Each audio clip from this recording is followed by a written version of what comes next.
এখানে 31 নম্বরটা, 31 নম্বরে আবার সমকোণী ত্রিভুজে কি দিয়েছে, আমরা এটাকে আগে বের করে ফেলি লাগুক আর না লাগুক। তাহলে 17 স্কোয়ার মাইনাস 8 স্কোয়ার, ঠিক আছে, 17 স্কোয়ার মাইনাস 8 স্কোয়ার, তাহলে 17 স্কোয়ার কত, 289।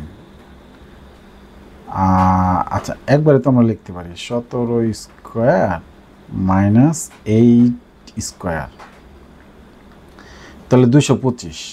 এটার ভিতরে মান পেলাম আমরা 225। 225কে কি রুট করা যায়, দেখি রুট, আচ্ছা রুট 225 15, তাহলে রুট 225 হলো 15, তাহলে আমরা এটা পেলাম 15 পেলাম। হ্যাঁ, তাহলে এবার দেখি কিউ আর সমান কিউ আর, ও প্রশ্ন এই কিউ আরই চেয়েছে 15, প্রশ্ন না পড়েই বের করে ফেলেছি, কারণ হলো যে সমকোণী ত্রিভুজ দেওয়া থাকলে, দুইটা ভাগ দেওয়া থাকলে আরেকটা ভাগ সাধারণত লাগে, এই জন্যই দেয়।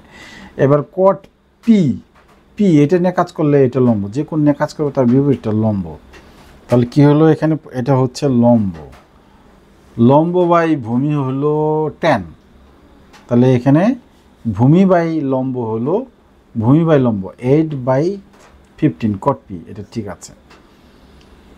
এবার আমরা এটা যোগ করে দেখি সাইন থেটা কস থেটা, ঠিক আছে।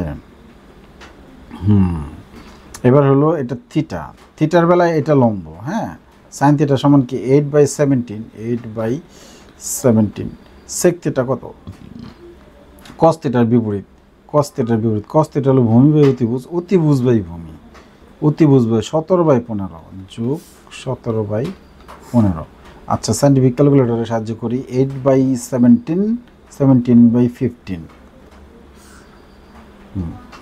8, আচ্ছা 8/17 যোগ 17/15 ইকুয়াল টু 409/255, 409/255, বাপ রে বাপ, তিনটেই সঠিক। ওকে।